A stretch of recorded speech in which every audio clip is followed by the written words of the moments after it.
Добрый день, дорогие друзья, с вами компания Круфмонтаж, меня зовут Мороз Алексей. Сейчас мы покажем на очередном нашем объекте монтаж металлочерепицы по технологии, порядок последовательности, про гидроизоляцию, про обрешетку, что является важной частью для металлочерепицы. Вот за моей спиной как раз есть участок, подготовили для вас. Покажем, как мы монтируем. Здесь мы выполняем на этом объекте полный комплекс: подшивка карнизов с софитами, монтаж водостоков, боковых планок и все комплектующие. И там есть яндовая в том участке. Тоже мы вам объясним как. Итак, дорогие друзья, я забрался наверх. Сейчас на лесах стою. Один лист металлочерепицы крайне у нас уложен, сделаны боковые планки. Начну с самого начала. Вот у нас есть участок. Алексей, да, я пройду. Начну с того, что здесь мы наращивали карниз. Здесь был маленький карниз, удлиняли его на 30-40 сантиметров. Выравнивали стропила, и по стропилам натягивается гидроизоляция. В нашем случае это Ютафол. Мы взяли ее для холодных помещений, потому что это беседка. Она будет в перспективе закрытого типа, там пластиковые окна вставят и так далее. Но все-таки это уличный вариант. Сделали бруски для продыха, для металлочерепицы. И обрешетка. Важная часть, смотрите, для металлочерепицы. По осям обрешетки, по центрам, она должна быть 35 сантиметров. Это вот ширина металлочерепицы. От волны до волны 35 сантиметров. И она должна, с первой обрешеткой даем мы 20, да, Алексей, ты давал по осям? Нет, если доска 150, даем 10 сантиметров. Если доска 110, да. То есть фишка в том, что по технологии каждый саморез, мастер, не должен ни думать, ни гадать, он идет под волну. Для этого и устанавливается эта обрешетка. Не как попало, там саморез здесь там выходит, если не контролировать зазор, а именно вот сюда под волну, и получается саморезик в тени этой волны будет, и кровля будет как бы лучше смотреться и прижимать. Потому что вот, если вы обратите внимание, разрез сбоку металлочерепицы, момент, который прижимается, он как раз в той области под волной. И здесь она идет, так сказать, ступенькой. Поднимается и опускается за счет этой волны. То если мы будем саморез делать в середине, это неправильно, не герметично. Потом расскажу особенности, как мы кроем. Почему? Есть два способа. Когда вы установили первый лист, второй лист нужно либо накладывать сверху, либо подсовывать. В нашем случае мы будем подсовывать. Это облегчает, то есть этот лист под этот мы подсунем, и закрепленный лист своими волнами он уже будет держать, и мастеру легче контролировать какой-то зазор, где-то подвинуть, подсунуть и закрутить саморез. Если вы будете класть в накладку, допустим, начнете наоборот с другой стороны, и листы будут приходить в накладку, то лист будет постоянно съезжать, и это как бы будет сложнее. Еще скажу, что металлочерепица имеет желобочек небольшой. Тоже это фишка, элемент, чтобы вода не перетекала. Если что-то там подымется, она спускалась вниз. Ну что, Алексей, давай начнем монтаж. Сейчас подсунем. Вот она легкая. Один человек, наш мастер, подсовывает ее в зазор. Все. Сейчас он окончательно отрегулирует. И вот, как вы видите, саморезы все вкручены под волну, они незаметны.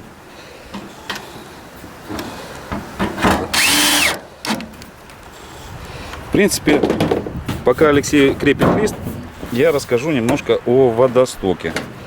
Вот мы сделали водосток. Вместо карнизной планки мы используем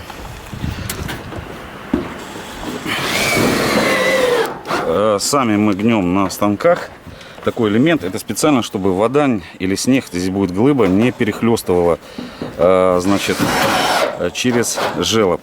в ту сторону. То есть оставалось, и здесь такая агрессивная среда, здесь будет снег постоянно лежать, вода прокапывать. То есть это защищает карниз кровли, чтобы капли не висели там снизу, с другой стороны желоба. Вот. Но здесь понятно, здесь осталось довольно простое. Алексей фиксирует саморезами. И два последних края он не закручивает. Почему? Потому что, опять же, следующий лист будем подсовывать туда. И потом, когда подсунем, он все будет проходить. И этот. И также следующий оставлять два листа. И так... Да, и закручивая саморезы, в принципе, нужно делать усилия, когда не довертывая, да, прям, чтобы резиночка, вот покажу крупная, если ее сильно перетянуть, она начинает рваться, прям вдавливать, допустим, мощным шуруповертом, она начинает на куски. То есть так, регулируя усилия, что она вжалась, расширилась, закрыла это отверстие и остановиться на этом. Если еще добавить 2 оборота, то есть не нужно, чтобы вот эта шайба докасалась до металла. Теперь, дорогие друзья, хочу вам рассказать о яндове. Есть у нас такой участок яндове. Вот. Как она устраивается? В нашем случае мы гнули на станке ее сами. Значит, смотрите, ни одного гвоздя не должна, она крепится, не должна забита в нее быть. Есть такая вот клемера, видите, такая вещь, забивается здесь, и он как бы крючком держит, и она фиксируется, она не уйдет ни вправо, ни влево, и отверстий продырявленных в этом важном элементе кровли нет. Значит, далее мы, комплектация металлочерепицы предусматривает. Да, и, кстати, а зачем вот этот бортик загнутый 2 сантиметра? Очень важный элемент. Если вода стекает с этой части кровли, она под металлочерепицу упирается, бьется в этот отбойничек и идет вниз. Если вы сделаете просто ровный лист, значит, и вода будет есть такая, значит, угроза, может перескочить и попасть на пленку. То есть этот бортик обязательно. Он как бы, что с той стороны, что с этой, он как бы еще под металлочерепицей контролирует, чтобы вода не перескакивала. Далее есть специальный уплотнитель на клейкой ленте. Вот, видите, там защитная пленка, мы сдираем его и приклеиваем вдоль яндовы. И потом, когда металлочерепица вжимается, да, принимает форму, вот эти все округлости, вот, там под ней тоже вот резиновая, не резиновая, а значит поролоновый уплотнитель. Это дабы снег не наметал, ветром туда никоим образом, чтобы не перескочило, да, туда вовнутрь, как-то не попал. Тоже такой элемент безопасности важнейший. Ну вот устройство яндовое. Вот стык. Такой запас, сколько мы сделали, сантиметров 20. Тут, ну, в воде тут нет шансов. Значит, ну, какую-то неровность обреза компенсирует. У нас будет накладка сверху декоративная. Она этот участок закроет. В принципе, будет. Давайте посмотрим. Вот я пришел в эту связку. Вот соединяются 2 яндовых. Вот видна уже накладка декоративная сверху. Она просто для красоты, чтобы закрыть вот эти углы срезов. Вот. Этот участок уже покрыт. Здесь я просил оставить, дабы снять съемку. Вот мастер свел на коньке 2 яндовые. Тут тоже будет конек. Конек перекрывать на сантиметров 20 со всех сторон.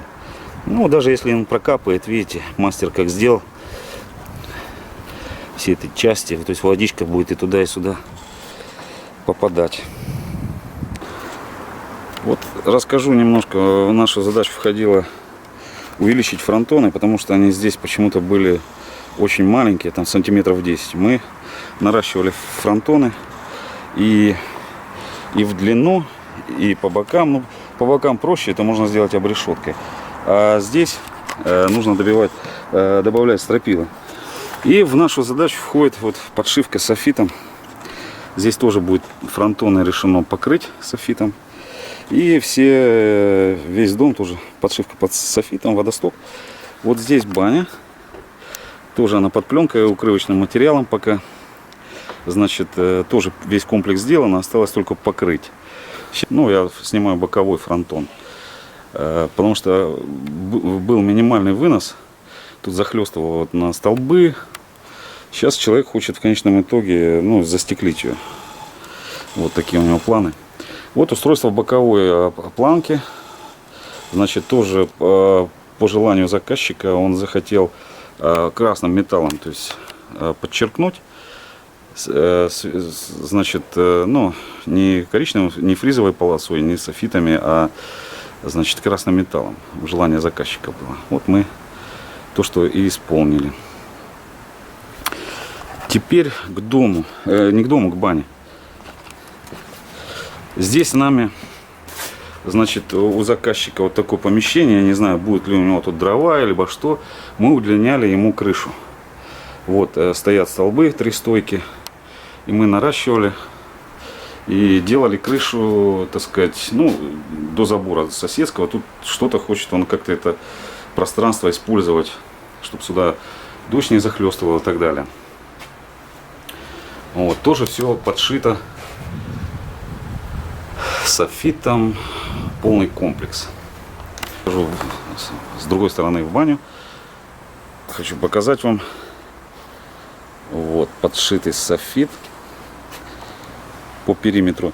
Здесь выровнять в горизонт не представлялось возможным, да и желание заказчика было оставить как есть.